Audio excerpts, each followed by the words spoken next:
ఇదో రాష్ట్ర ప్రభుత్వమా? అసలు ప్రభుత్వం ఉందా? నిద్రపోతున్నారా? ఇంతసేపు రియల్ ఎస్టేట్ దందా తప్ప ఇంకోటి లేదా?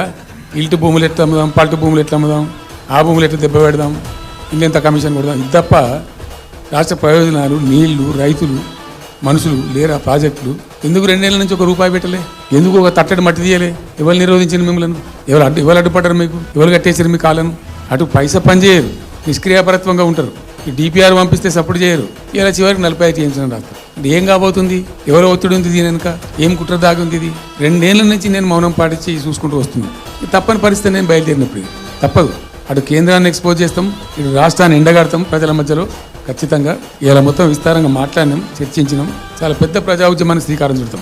కంపల్సరీ పాలమూరు, రంగారెడ్డి, నల్లగొండ జిల్లాలలో గ్రామాన దానికి పోస్టర్ డిజైన్ అవుతుంది, కరపత్రం డిజైన్ అవుతుంది. ప్రజా ఉద్యమాలు చేస్తాం, పెద్ద బహిరంగ సభలు పెడతాం. నేను స్వయంగా అటెండ్ అవుతున్న బహిరంగ సభలకు. ప్రజాక్షేత్రంలో ప్రభుత్వం యొక్క నిష్క్రియాపరత్వాన్ని ఎండగడతాం. ఇప్పుడు వాయిస్ అయితే తెలంగాణకు, మరి తెలంగాణకు ఉన్న ప్రభుత్వం మాట్లాడకపోతే ఇంకెవరు మాట్లాడాలి? మాకు 2 బాధ్యతల్ని.